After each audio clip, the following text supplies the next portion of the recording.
Life science Gurukul channel पर बायोजीनियस exam accelerator और practice series में आप सभी का एक बार फिर से स्वागत है। ये प्रैक्टिस सीरीज जैसे कि आप सभी को पता है CSIR नेट और यूसेट 2024 के जो अपकमिंग एग्जाम है उनके लिए जो है यहाँ पर लाई गई है। तो आज इस सीरीज का ये सेशन 4 है और इस सीरीज में जैसे कि प्रीवियस वीडियोस में बताया गया है, अगर आप लोगों ने प्रीवियस वीडियोस नहीं देखी हैं, प्रीवियस सेशन नहीं देखे हैं, तो उन सेशन का लिंक भी इस वीडियो के डिस्क्रिप्शन में मिल जाएगा। इस सीरीज में हम प्रीवियस ईयर के अलग अलग स्टेट के सेट और CSIR नेट में जो क्वेश्चन पेपर पूछे गए हैं, क्वेश्चंस पूछे गए हैं, उनको शॉर्ट लिस्ट करके उनको यहाँ पर सॉल्व किया जा रहा है, उनको एक्सप्लेन किया जा रहा है। तो इसी सीरीज में आज हम सेशन 4 को डिस्कस करते हैं और वीडियो को आगे शुरू करते हैं। इस सेशन 4 का पहला क्वेश्चन है, identify the correct sequence of eukaryotic cell cycle. यानी यूकैरियोटिक सेल साइकिल के करेक्ट सीक्वेंस को हमने यहाँ पर चूज करना है। जैसे पहला ऑप्शन है G1S G2M साइटोकाइनेसिस, दूसरा है G1G2SM cytokinesis, option C G2G1MS cytokinesis और नन ऑफ द एबव। तो ये सेल साइकिल की अलग अलग फेज हैं। तो सेल साइकिल की जो फेज होती हैं उनमें जैसे जो सेल साइकिल है, सबसे पहले G1 आती है, देन उसके बाद S यानी सिंथेसिस फेज जहां पर DNA डुप्लीकेट होता है, देन G2 फेज आती है, देन डिवाइडिंग फेज यानी कि जिसे M फेज कहते हैं, और देन साइटोकाइनेसिस। तो यहां से शुरू करेंगे तो G1S G2M and cytokinesis, option A is the right answer. अगला क्वेश्चन है, arrange the correct sequence of prophase first of meiosis. Meiosis जो होता है उसकी प्रोफेज फर्स्ट की जो यहाँ पर स्टेजेस हैं, प्रोफेज फर्स्ट जो होती है लॉन्गेस्ट स्टेज होती है मियोसिस की, तो उसके अलग अलग जो सब स्टेजेस हैं उनको करेक्ट सीक्वेंस में अरेंज करना है। ऑप्शन है diplotene, pachytene, diakinesis, leptotene, zygotene. तो ये 5 उसकी स्टेजेस हैं। देन यहाँ पर option A, B and C, D यहाँ पर दिए हुए हैं, इनमें से हमें सही सीक्वेंस वाले ऑप्शन को चूज करना है। तो प्रोफेज फर्स्ट की जो मियोसिस की जो प्रोफेज फर्स्ट होती है उसमें सबसे पहले आता है लेप्टोटीन। तो लेप्टोटीन यानी कि D, तो D आप देख पा रहे होंगे, B ऑप्शन में जो है यहाँ पर D सबसे पहले लेप्टोटीन।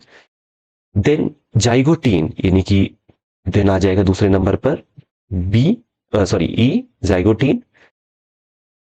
देन थर्ड नंबर पे आ जाएगा पैकेटीन एंड देन डिप्लोटीन, और फिफ्थ नंबर पे आ जाएगा डाइकाइनेसिस। लेप्टोटीन पहले नंबर पे है। तो ये है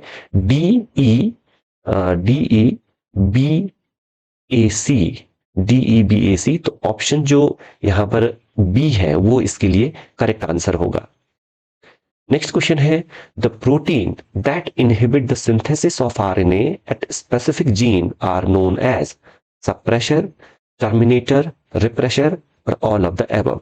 यानी कि इनमें से कोई एक प्रोटीन है जो किसी स्पेसिफिक जीन पर RNA के सिंथेसिस को क्या करती है, इनहिबिट करती है या ब्लॉक करती है। And the right answer is option C, repressor. जैसे ओपेरॉन मॉडल आप लोगों ने पढ़ा होगा, तो ओपेरॉन मॉडल में जो रेगुलेटर जीन होता है रेगुलेटर जीन एक रिप्रेशर प्रोटीन को जो है फॉर्म करता है, रिप्रेशर प्रोटीन की सिंथेसिस करता है, और ये रिप्रेशर जो प्रोटीन होती है ये ऑपरेटर जीन से बाइंड हो जाती है, और देन इस प्रकार से ऑपरेटर जीन के साथ बाइंड हो जाने से ये क्या करती है कि RNA पॉलीमरेज की बाइंडिंग को क्या कर देती है, इनहिबिट कर देती है, ब्लॉक कर देती है, जिसकी वजह से RNA की RNA की सिंथेसिस जो आगे जो भी उससे प्रोटीन बनने वाली है उसको ब्लॉक कर देती है। तो रिप्रेशर जो है यहाँ पर वो प्रोटीन है जो किसी भी RNA की सिंथेसिस को क्या कर देती है, ब्लॉक करती है। तो सही आंसर होगा ऑप्शन सी। अगला क्वेश्चन है, operator gene of lac operon is turn on when lactose molecule bind with. यानी कि ये भी लैक ओपेरॉन से ही जुड़ा हुआ क्वेश्चन है, लैक ओपेरॉन मॉडल से। The operator gene of lac operon is turned on when lactose molecule bind with। यानी कि जो ऑपरेटर जीन है, जो कि आप कह सकते हैं कि जो अभी पिछले क्वेश्चन से ही जुड़ा हुआ है, ये थोड़ा सा अलग तरीके से मॉडिफाइड क्वेश्चन कह सकते हैं ऑपरेटर जीन जो रिप्रेशर मॉलिक्यूल ने ब्लॉक कर दिया था, ऑपरेटर जीन के साथ बाइंड करके रिप्रेशर मॉलिक्यूल ने ऑपरेटर जीन की फंक्शनिंग को ब्लॉक कर दिया था। तो उसी से जुड़ा हुआ एक थोड़ा सा अलग तरह का क्वेश्चन है कि the operator gene of lac operon का स्ट्रक्चर आप लोगों ने याद होगा, यहां पर होता है regulator gene, then promoter, then operator और then lac Z, Y and A, इस तरह का मॉडल होता है। और जो ये रिप्रेशर जो मॉलिक्यूल होता है, रिप्रेशर जो प्रोटीन होती है, वो बनती है इसके द्वारा, यानी कि रेगुलेटर जो जीन है उसके द्वारा। तो ऑपरेटर जीन, अब इसके बाद ये रिप्रेशर जो है ये बाइंड हो जाता है ऑपरेटर से। Operator gene of lac operon is turned on, जब तक जो ये रिप्रेशर मॉलिक्यूल जो है ये ऑपरेटर के साथ बाइंड होगा, तब तक जो है आप कह सकते हैं कि जो ओपेरॉन है वो एक तरह से ब्लॉक रहेगा। लेकिन ये टर्न ऑन हो सकता है, ये ओपन मतलब एक तरह से स्विच ऑन हो सकता है। कब स्विच ऑन होगा? व्हेन लैक्टोज जो है जो कि यहां पर इंड्यूसर का काम करता है, lactose, when lactose molecule bind with, lactose molecule इनमें से किसके साथ बाइंड करने पर ऑपरेटर जीन टर्न ऑन हो सकता है, ये क्वेश्चन है। एक बार फिर से इसको समझ लीजिए कि लैक्टोज जो कि इंड्यूसर मॉलिक्यूल है वो इनमें से किस जीन के साथ बाइंड करने पर एक तरह से टर्न ऑन हो जाता है ओपेरॉन, जिससे कि फिर उसकी आगे की जो है एमआरएनए और देन उसकी जो स्पेसिफिक प्रोटीन या एंजाइम होते हैं उनकी सिंथेसिस हो सके। तो क्या लैक्टोज जो है वो ऑपरेटर के साथ बाइंड करता है, या प्रमोटर के साथ बाइंड करता है, रिप्रेसर के साथ बाइंड करता है, या स्ट्रक्चरल जीन के साथ बाइंड करता है? तो सही आंसर होगा इसका भी रिप्रेशर मॉलिक्यूल, यानी कि जो ऑप्शन यहां पर सी है वो सही आंसर होगा। मींस कि अगर जो है ये रिप्रेशर मॉलिक्यूल जो यहां पर है, जब ये ऑपरेटर पे बाइंड कर रहा है तो ये क्या कर दे रहा है, आगे स्ट्रक्चरल जीन की फंक्शनिंग को क्या कर दे रहा है, ब्लॉक कर दे रहा है।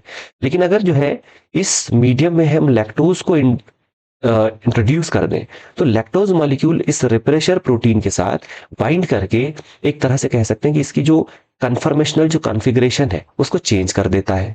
चेंज हो जाने से जब लैक्टोज रिप्रेशर मॉलिक्यूल के साथ बाइंड हो जाएगा, तो ये रिप्रेशर मॉलिक्यूल अब इसके बाद यहां पर ऑपरेटर जीन पर बाइंड नहीं कर पाएगा। और जब ये ऑपरेटर जीन के साथ बाइंड नहीं कर पाएगा, देन जो ये ओपेरॉन है, जो ये ग्रुप ऑफ जीन है जो आगे स्पेसिफिक, ये वाला जो पोर्शन है जो आगे स्पेसिफिक एंजाइम और प्रोटीन को सिंथेसाइज करने वाले हैं, वो स्विच ऑन हो जाएंगे। तो यही क्वेश्चन में पूछा गया है कि लैक ओपेरॉन का जो ऑपरेटर जीन है वो कब टर्न ऑन, ये स्विच ऑन हो सकता है, जब लैक्टोज मॉलिक्यूल किसके साथ बाइंड होगा। तो वो स्विच ऑन होगा जब लैक्टोज मॉलिक्यूल यानी कि जो इंड्यूसर है वो बाइंड करेगा किसके साथ, रिप्रेशर मॉलिक्यूल के साथ, जो कि किसके द्वारा सिंथेसाइज किया गया, रेगुलेटर जीन आई के द्वारा। नेक्स्ट क्वेश्चन है, विच of the following is reported in spreading of Nipah Ebola viruses, यानी कि इनमें से कौन सा ऐसा ऑर्गेनिज्म है जो निपा वायरस और इबोला वायरसेस के जो इन्फेक्शन है उसको स्प्रेड करने में जो है जिसका रोल है। तो मंकीज, बर्ड्स, बैट्स और हनी बी। तो ये काफी एक पॉपुलर क्वेश्चन है, तो इसका सही आंसर होगा बैट। फ्रूट बैट जो होते हैं वो निपा इबोला वायरसेस के जो है वायरसेस को स्प्रेड करने में अपना एक्टिव रोल प्ले करते हैं। नेक्स्ट क्वेश्चन है, membrane bound enzyme that catalyzes the formation of cyclic AMP from ATP, यानी कि एक मेम्ब्रेन बाउंड एंजाइम जो ATP से साइक्लिक AMP जो कि सेकंड मैसेंजर होता है उसकी फॉर्मेशन को जो है कौन सा एंजाइम कैटालाइज करता है, hexokinase, phosphorylase, adenyl cyclase and all of the above. Right answer for this question is option C, यानी कि एडेनाइल साइक्लेज। अगला क्वेश्चन है, the protein molecule which is responsible for binding the epithelial cell to the basal laminar are। तो यहां पर एक protein का नाम पूछा जा रहा है, वह प्रोटीन जो एपिथेलियल सेल्स होती हैं उन एपिथेलियल सेल्स को बेसल लैमिनर से जोड़ने का काम करती है। तो अगर जो है एपिथेलियल सेल की बात करेंगे तो इस तरह से एक नीचे एपिथेलियल सेल के नीचे एक इस तरह की शीट होती है, आप कह सकते हैं इस तरह की एक शीट होती है, और देन इसके ऊपर मैं रफली यहां पर ड्रॉ कर देता हूं, इसके ऊपर जो है इस तरह से एपिथेलियल सेल्स होती हैं, इस तरह से एपिथेलियल सेल्स यहां पर अरेंज होंगी। तो ये तो हो गई यहां पर एपिथेलियल सेल, और जो ये बेसमेंट मेम्ब्रेन दिखाई दे रही है ये होती है बेसल लैमिना। तो ये क्वेश्चन है कि बेसल लैमिनर जो है वो किस प्रोटीन से बना हुआ है जो एक तरह से एपिथेलियल सेल को इस शीट पर बाइंड करने में असिस्ट करता है या हेल्प करता है। तो इलास्टिन, कोलेजन, लैमिनिन या ट्यूबुलिन। तो इसके लिए जो यहां पर मेन प्रोटीन है वो है ऑप्शन सी, लैमिनिन।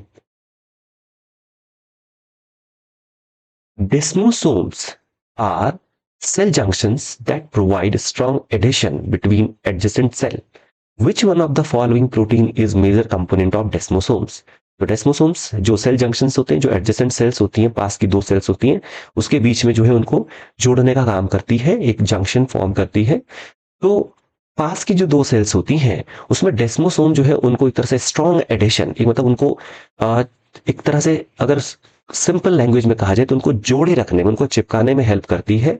तो कौन सी प्रोटीन यहाँ पर जो है डेस्मोसोम का एक तरह से हम कह सकते हैं कि मेजर कंपोनेंट है, उसका एक तरह से एक्टिव जो इसमें रोल प्ले करता है?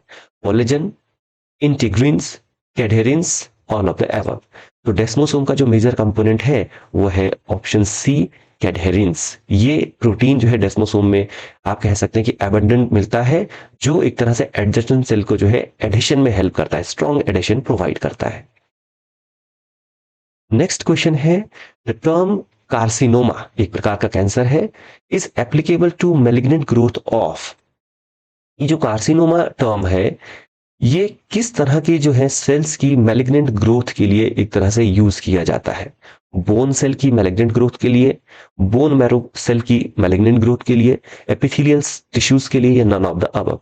तो कार्सिनोमा जो है ये यूज किया जाता है ऑप्शन सी, एपिथेलियल जो टिश्यूज होते हैं वहां पर की सेल्स की जब मैलिग्नेंट ग्रोथ हो जाती है तो इस प्रकार के कैंसर को हम कहते हैं कार्सिनोमा। नेक्स्ट क्वेश्चन है, the process by which the cell becomes structurally and functionally distinct during development process is known as। तो यहां पर सेल की बात हो रही है कि डेवलपमेंट प्रोसेस के दौरान जो सेल्स होती हैं, नॉर्मल सेल्स हैं यहां पर, जैसे ब्लास्टुला गेस्टुला में आप देखोगे नॉर्मल सेल्स होंगी। तो ये जो नॉर्मल सेल्स होती हैं ये जब स्ट्रक्चरली एक तरह से आप कह सकते हैं कि एक स्पेसिफिक स्ट्रक्चर को एक्वायर कर लेती हैं या स्पेसिफिक फंक्शन को एक्वायर कर लेती हैं, तो उस प्रोसेस को क्या कहा जाता है? मान लीजिए कि यहाँ पर ये सारी की सारी एक कॉमन सेल है और इनमें से बाद में कोई स्पेसिफिकली नर्व सेल जो है फॉर्म हो जाती है। तो नर्व सेल का आप स्ट्रक्चर देखोगे तो वो इलांगेटेड स्ट्रक्चर होगा, स्पेसिफिक फंक्शन होगा। तो कोई भी डेवलपमेंट प्रोसेस के दौरान कोई भी सेल जब स्पेसिफिक बन जाती है स्ट्रक्चर के अकॉर्डिंग, फंक्शन के अकॉर्डिंग, तो उस प्रोसेस को क्या कहा जाता है? मतलब इसकी जो ट्रांसफॉर्मेशन है उसको क्या कहा जाएगा? Differentiation, specification, both A and B and none of the above। The process known as differentiation, उस प्रोसेस को बोला जाता है डिफरेंशिएशन, जिसमें कोई एक जो कॉमन सेल होती है, एक एम्ब्रियोनिक सेल होती है, वो एक स्पेसिफिक आप कह सकते हैं स्ट्रक्चर और फंक्शन को एक्वायर कर लेती है, तो उस प्रोसेस को कहा जाता है डिफरेंशिएशन। नेक्स्ट क्वेश्चन है, in which of the following extra embryonic membrane amnion is not present. इन चार ग्रुप ऑफ यहां पर एनिमल्स के दिए हुए हैं, इनमें से किस ग्रुप में एक्स्ट्रा एम्ब्रियोनिक मेम्ब्रेन जो कि एम्नियन है, एक्स्ट्रा एम्ब्रियोनिक मेम्ब्रेन का एग्जांपल है एक एम्नियन, किसमें ये प्रेजेंट नहीं होती है? रेप्टाइल्स में, एम्फीबियंस में, एप्स में या मैमल्स में? तो इसका सही आंसर है ऑप्शन बी, एम्फीबियंस। अगर यहां पर मैं आपको एक शॉर्ट में बताना चलूं कि एम्नियन जो है ये जो है एक एमनियोटिक फ्लूइड जो है, एमनियोटिक फ्लूइड को जो है, एमनियोटिक फ्लूइड उसको जो एक तरह से बाउंड्री प्रोवाइड करता है, ये वाली जो लेयर है यहाँ पर एमनियन। और इस एमनियन का जो मेजर रोल होता है वो होता है कि जो ग्रोइंग एम्ब्रियो है उसको एक तरह से ड्राई सिचुएशन से बचाना, और जो एक्सटर्नल जर्क होते हैं, एक्सटर्नल जो मैकेनिकल जर्क होते हैं, उनसे जो है एम्ब्रियो को प्रोटेक्ट करना। तो रेप्टाइल्स जो है ये जो है यहाँ पर कह सकते हैं कि ये ड्राई एटमॉस्फेयर में, एनवायरनमेंट में रहते हैं, तो इनको जो है एक प्रॉपर जो है मॉइस्चर प्रोवाइड करने के लिए, या बाहर ये रहते हैं लैंड पर, इनके जो एग्स होते हैं तो वहां पर जर्क से बचाने के लिए एमनियोटिक फ्लूइड होता है। और अगर एमनियोटिक फ्लूइड होगा तो एमनियन जो है वहां पर मेम्ब्रेन होगी। एप्स में भी जो है सेम कंडीशन होगी, तो यहाँ पर भी एमनियोटिक फ्लूइड होता है, तो यहाँ पर भी एमनियन मेम्ब्रेन होगी, and same as mammal. Amphibians क्योंकि अपना जो एग है वो वाटर में या मॉइस्ट एरिया में देते हैं, तो उनको एक तो ड्राई की सिचुएशन से वो ऐसे ही बच जाते हैं, और वाटर वहां पर जो है उनको अगर एक जगह से दूसरी जगह वो फ्लो करके ले जा रहा है, तो एक्सटर्नल फोर्स से जो है वहां पर वाटर जो है उसको इतना ज्यादा एक्सटर्नल जर्क प्रोवाइड नहीं करता है। तो एमनियन जो एक्स्ट्रा एम्ब्रियोनिक मेम्ब्रेन है वो एम्फीबियंस में नहीं मिलेगी। नेक्स्ट है the activation of sperm in mammal is known as. Activation का मतलब है कि जब स्पर्म जो है, जब वो आप कह सकते हैं कि यूटेरस, सर्विक्स, यूटेरस या फेलोपियन ट्यूब में जब मूव करते हैं, तो वहां पर उनको फर्टिलाइजेशन के लिए कैपेबल बनाना, कि वो ओवा के साथ फर्टिलाइज कर सकें, उसको जो है कैपेबल बनाना, तो उसी को कहेंगे the activation of sperm in mammal. Mammal में स्पर्म को फर्टिलाइजेशन के लिए एक्टिवेट करना या उसको कैपेबल बनाना क्या कहलाएगा? Acrosomal reaction, particle reaction, fertilization and capacitation. तो राइट आंसर इसके लिए हो जाएगा ऑप्शन डी, कैपेसिटेशन। कैपेसिटेशन उस प्रोसेस को बोलते हैं जिसमें स्पर्म को जो है एक तरह से ओवा तक पहुंचाया जाता है, उसको फर्टिलाइजेशन के लिए एक्टिवेट किया जाता है, तो प्रोसेस को बोलेंगे कैपेसिटेशन। नेक्स्ट है स्पर्म लाइसिन कंटेन्स। स्पर्म जो होता है उसके हेड वाले पार्ट में एक तरह के लाइटिक एंजाइम्स होते हैं जिनको लाइसिन कहते हैं। ये जो एंजाइम्स होते हैं, ये जो केमिकल स्पेसिफिक केमिकल्स होते हैं, ये जो ओवा की जो आउटर लेयर होती है, उस आउटर लेयर को डिसॉल्व करने में, जिससे कि वो फर्टिलाइजेशन कर सके, फ्यूज हो सके ओवा के साथ, उसके लिए जो है यहाँ पर लाइसिन जो है केमिकल मिलते हैं, जो ओवा की एक्सटर्नल वॉल को या कवरिंग को जो है एक तरह से उसको ब्रेक कर सकें, उसको पार कर सकें। तो कौन से जो है स्पर्म के लाइसिन में कौन कौन से केमिकल यहाँ पर इन्वॉल्व होते हैं? Hyaluronidase, acrosin, pepsin, fertilizin. ये चार यहाँ पर केमिकल के नाम दिए हैं। एंड देन ऑप्शन यहाँ पर है कि ऑप्शन ए सही है या ऑप्शन बी सही है, जिसमें कि ए में फर्स्ट एंड सेकंड, बी में फर्स्ट एंड फोर्थ, सी में second and fourth, and D में थर्ड एंड फोर्थ। तो राइट आंसर जो है इस क्वेश्चन के लिए वो है ऑप्शन ए, यानी कि स्पर्म के लाइसिन में होता है हाइलुरोनिडेज और एक्रोसिन। ये दो जो है लाइटिक एंजाइम वहां पर प्रेजेंट होते हैं, जो ओवा की एक्सटर्नल कवरिंग है उसको डिसॉल्व करने का काम करते हैं। नेक्स्ट क्वेश्चन है the process of differentiation of non motile spermatids into the motile spermatozoa is known as spermiation, spermatolysis, spermiogenesis and none of the above. तो जब जो है स्पर्मेटोजेनेसिस की प्रोसेस होती है, तो वहां पर एक स्टेज जैसे कि एक स्टेज पार कर जाने के बाद यहां पर नॉन मोटाइल इस तरह के जो है राउंडेड जो है स्पर्मेटिड्स मिलते हैं, इनको बोलेंगे नॉन मोटाइल स्पर्मेटिड्स। स्पर्मेटिड्स होते हैं ये। देन इसमें एक जो है मेटामॉर्फोसिस की प्रोसेस होती है, जिससे ये स्पर्मेटिड्स जो होते हैं वो एक तरह से इलोंगेटेड स्ट्रक्चर और इस तरह से आप कह सकते हैं कि मोटाइल स्पर्मेटोजोआ में कन्वर्ट हो जाते हैं या ट्रांसफॉर्म हो जाते हैं। इस प्रोसेस का पूछा जा रहा है। ये डिफरेंशिएशन की प्रोसेस को क्या बोलेंगे, जिसमें जो ये नॉन मोटाइल स्पर्मेटिड्स थे वो एक तरह से फंक्शनल या मोटाइल स्पर्मेटोजोआ में कन्वर्ट हो जाते हैं, ट्रांसफॉर्म हो जाते हैं। तो इस प्रोसेस को बोला जाता है spermiogenesis. Spermiogenesis is the right answer. Next question, choose the correct sequence for the vertebrate development. Vertebrate में डेवलपमेंट का सही सीक्वेंस क्या है? मतलब जो स्टेजेस यहां पर है, एम्ब्रियोनिक स्टेजेस, कौन से पहले आएगी और मतलब सीक्वेंस में कौन है? ए ब्लास्टुला, देन गेस्टुला, देन न्यूरोला, या ब्लास्टुला, मोरूला, न्यूरोला, गेस्टुला, मोरूला, ब्लास्टुला, या नन ऑफ द अबव। तो सही सीक्वेंस है, फर्टिलाइजेशन के बाद जब जाइगोट बनता है, जाइगोट में जब क्लीवेज होता है, तो फर्स्ट एक जो स्ट्रक्चर अपीयर होता है उसे कहेंगे, यहां पर जो तीन ऑप्शन है उनमें से देखेंगे तो ब्लास्टुला सबसे पहले आएगा, then gastrula and then last में आएगा न्यूरोला। तो सही ऑप्शन जो हो जाएगा ऑप्शन ए।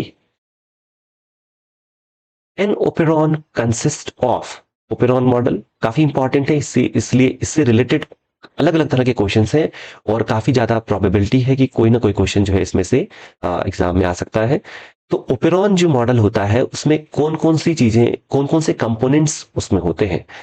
जैसे यहां पर है first promoter, second operator, third functionally related structural gene and transcription of functionally related structural gene from a single promoter. तो ये चार है, तो इन चार में से कौन कौन से ओपेरॉन में होते हैं? तो option A first and second, या केवल इसमें प्रमोटर और ऑपरेटर होते हैं, या ऑप्शन बी इसमें जो है फर्स्ट सेकंड थर्ड फोर्थ चारों ही होते हैं, option C first second and third, या option D none of the above.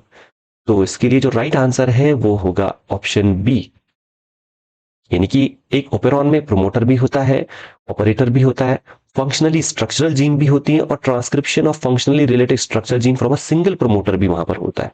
तो सही आंसर हो जाएगा option B, first second third and fourth. यहां पर जो है इस क्वेश्चन को सॉल्व करने से पहले आप सभी जो नेट और खास करके जो यूसेट 2024 के एस्पिरेंट्स हैं जिन्होंने फॉर्म भरा है और वो एग्जाम में अपीयर होने जा रहे हैं, उनके लिए मैं एक अनाउंसमेंट करना चाहूंगा कि बहुत से जो एस्पिरेंट्स हैं उनके जो है व्हाट्सएप के थ्रू या फिर जो है वीडियो में कमेंट्स के थ्रू जो है मुझे आए हैं मैसेजेस कि 2015 एंड 2017 में जो यूसेट का एग्जाम हुआ है उसके जो क्वेश्चन पेपर है उनको मैं वीडियो में आपके लिए जिस सीरीज में सॉल्व करूं, क्योंकि लेटेस्ट एग्जाम हुए हैं दोनों 15 और 17 में। तो उसके लिए मैंने क्वेश्चन पेपर को जो है अरेंज कर लिया है, और जल्दी ही जब तक कुछ इसमें सीरीज चल रही है और एग्जाम जब जैसे ही थोड़ा और क्लोज आएंगे तो एग्जाम के कुछ दिन पहले हम उन दोनों ही ईयर के क्वेश्चन पेपर लाइफ साइंस के 2015 के एंड 2017 के उनको भी सॉल्व करेंगे। तो उनसे आपको एक काफी क्लियर आइडिया मिल पाएगा कि किस तरह के क्वेश्चंस जो है यूसेट के एग्जाम में आ रहे हैं। तो जल्दी ही जो है उस पर जो है मैं क्वेश्चन सॉल्व करके पेपर सॉल्व करके वीडियो लेकर के आऊंगा। उसके लिए आप चैनल के साथ बने रहें, और जो सीरीज यहाँ पर ये जो इसमें यहाँ पर प्लेलिस्ट मैंने फॉर्म करी है उसको आप फॉलो करें, और वीडियो को जो है आप लगातार देखते रहेंगे तो आपको उसका जब भी अपडेट होगा तो उसकी जानकारी आपको मिल जाएगी। अगला क्वेश्चन है, fertilization of ova and implantation of zygote in human take place respectively. Human में फर्टिलाइजेशन की प्रोसेस और देन जो जाइगोट बनता है उसका इम्प्लांटेशन जो होता है वो कहां पर होता है, मतलब रिस्पेक्टिवली आपको बताना है। ऑप्शन ए फर्टिलाइजेशन यूटेरस में होगा और इम्प्लांटेशन सर्विक्स में होगा, फर्टिलाइजेशन ओवरी में होगा, इम्प्लांटेशन यूटेरस में होगा, फर्टिलाइजेशन फेलोपियन ट्यूब में और इम्प्लांटेशन यूटेरस में, या फिर फर्टिलाइजेशन ओवरी में और इम्प्लांटेशन फेलोपियन ट्यूब में। तो काफी इंपॉर्टेंट क्वेश्चन है। तो जो फर्टिलाइजेशन की प्रोसेस होती है वो होती है फेलोपियन ट्यूब में, और जो देन उसके बाद जो जाइगोट के इम्प्लांटेशन होती है वो होती है यूटेरस में। तो इसका सही आंसर हो जाएगा option C. Brain and spinal cord, जो कि दोनों ही सेंट्रल नर्वस सिस्टम का पार्ट है, brain and spinal cord develop from which germ layer. जो 3 प्राइमरी जर्म लेयर होती है, एक्टोडर्म, मेसोडर्म, एंडोडर्म, या एक्टोडर्म एंड एंडोडर्म, इन 4 ऑप्शन में से जो सेंट्रल नर्वस सिस्टम है वो कौन सी एम्ब्रियोनिक लेयर से या जर्म लेयर से डेवलप होगा। तो उसका जो डेवलपमेंट होता है ब्रेन एंड स्पाइनल कॉर्ड का वो होता है ऑप्शन ए, एक्टोडर्म से। Ectoderm is the right answer. During gastrulation, gastrulation की जो प्रोसेस होती है जहां पर काफी सेल्स जो होती हैं, सेल में मॉर्फोजेनेटिक मूवमेंट देखने को मिलता है, सेल्स जो है माइग्रेट करती हैं। तो गेस्ट्रुलेशन के दौरान splitting of one cellular layer into 2 parallel layer is known as delamination, epiboly, ingression, और नन ऑफ द अबव। देखिए, अगर ऑप्शन सी की बात करें इंग्रेशन, तो इंग्रेशन में क्या होगा कि कुछ सेल्स जो होंगी, इस तरह से जो सेल्स होंगी, ये दूसरी ओर जो है क्या करती हैं, आप कह सकते हैं कि माइग्रेट होती हैं। एपिबॉली में क्या होगा कि सेल्स की जो, मान लेते हैं कि मैं यहां पर रफली ड्रॉ कर रहा हूं, सेल्स की जो एक लेयर है उसी के ऊपर सेल्स की दूसरी लेयर इस तरह से ओवरलैप करके जो है फॉर्म हो जाएगी, तो ये होगा एपिबॉली। ये सब सेल्यूलर मूवमेंट है जो गेस्ट्रुलेशन के दौरान देखने को मिलते हैं। डीलैमिनेशन जो है इसके लिए सही आंसर होगा इस क्वेश्चन के लिए। एक बार फिर से देखेंगे इसमें क्या होगा डीलैमिनेशन में, कि डीलैमिनेशन में क्या होगा कि जो सेल्यूलर जो लेयर है वो स्प्लिट होकर के 2 पैरेलल रो जो है बन जाएंगी, इस तरह से 2 पैरेलल रो बन जाएंगी। तो वही पूछ रहा है कि गेस्ट्रुलेशन के दौरान एक सेल्यूलर लेयर टूट करके स्प्लिट होकर के 2 पैरेलल लेयर में फॉर्म हो जाती है, उस प्रोसेस को क्या बोलते हैं। तो उस सेल्यूलर मूवमेंट को हम बोलते हैं डिलैमिनेशन। एपिबॉली में आपको बता दिया कि एक लेयर के ऊपर दूसरी लेयर का जो है ओवरलैप हो जाना। इंग्रेशन में एक दूसरे पोल से जो है अपोजिट पोल की तरफ जो है सेल्स जो है उनका जो है माइग्रेट होना। तो इस क्वेश्चन के लिए सही आंसर होगा option A. The surface layer of sperm contains a proteinaceous substance called, यानी कि जो स्पर्म की जो सरफेस लेयर है वहां पर एक प्रोटीनियस सब्सटेंस मिलता है जिसे क्या कहते हैं, एंटी फर्टिलाइजिन, फर्टिलाइजिन, ट्यूबुलिन, या नन ऑफ द अबव। तो इसके लिए सही आंसर है ऑप्शन ए, एंटी फर्टिलाइजिन। जब फर्टिलाइजेशन की प्रोसेस के दौरान फर्टिलाइजिन एंटी फर्टिलाइजिन रिएक्शन भी आप लोगों ने पढ़ी होंगी, तो एंटी फर्टिलाइजिन जो है वो एक तरह से आप कह सकते हैं कि फर्टिलाइजेशन की जो प्रोसेस है उसमें असिस्ट करने में या उसमें हेल्प करने में इंपॉर्टेंट रोल प्ले करता है। तो सही आंसर होगा anti fertilizin. Prime function of corpus luteum is, corpus luteum जो आप कह सकते हैं ओवरी में बनने वाला एक टेम्पररी एक टिश्यू हम कह सकते हैं। तो ये जो इसका मेन फंक्शन क्या है कॉर्पस ल्यूटियम का, एक्सोक्राइन फंक्शन है, एंडोक्राइन फंक्शन है, ये सीक्रेशन करता है डाइजेस्टिव जूसेस, ये फंक्शनलेस। तो कॉर्पस ल्यूटियम आप कह सकते हैं एक टेम्पररी एंडोक्राइन ग्लैंड है जिसके द्वारा प्रोजेस्टेरोन हार्मोन का सिक्रीशन होता है। तो सही आंसर इसके लिए होगा ऑप्शन बी, ये इसका मेन फंक्शन है, एंडोक्राइन की तरह ये फंक्शन करता है जो कि प्रोजेस्टेरोन हार्मोन का, मेनली प्रोजेस्टेरोन हार्मोन का सिक्रीशन करता है। Which cellular organelle is the most sensitive indicator of cellular injury? यानी कि जो है ये जो क्वेश्चन है ये एजिंग या एपोप्टोसिस से रिलेटेड है, प्रोग्राम्ड सेल डेथ वाला जो पोर्शन है। तो कौन सा सेल्यूलर ऑर्गेनेल है जो सेल्यूलर इंजरी के लिए मोस्ट सेंसिटिव होता है, पेरोक्सिसोम, राइबोसोम, लाइसोसोम या माइटोकॉन्ड्रिया? तो सही आंसर होगा माइटोकॉन्ड्रिया। ये काफी सेंसिटिव होता है सेल्यूलर इंजरी के लिए, और एक बार आप कह सकते हैं कि अगर सेल्स में इंजरी कॉज हो जाए या आप कह सकते हैं एजिंग आ जाए, तो जो माइटोकॉन्ड्रिया के फंक्शन है, आप कह सकते हैं कि माइटोकॉन्ड्रिया में डिसफंक्शन जो है वो फियर हो जाता है। तो माइटोकॉन्ड्रिया जो है वो सेल्यूलर इंजरी के लिए काफी ज्यादा सेंसिटिव इंडिकेटर है एक। नेक्स्ट क्वेश्चन है, यहां पर दो टेबल यहां पर दी हैं, match the extra embryonic fetal membrane with its functional significance in birds.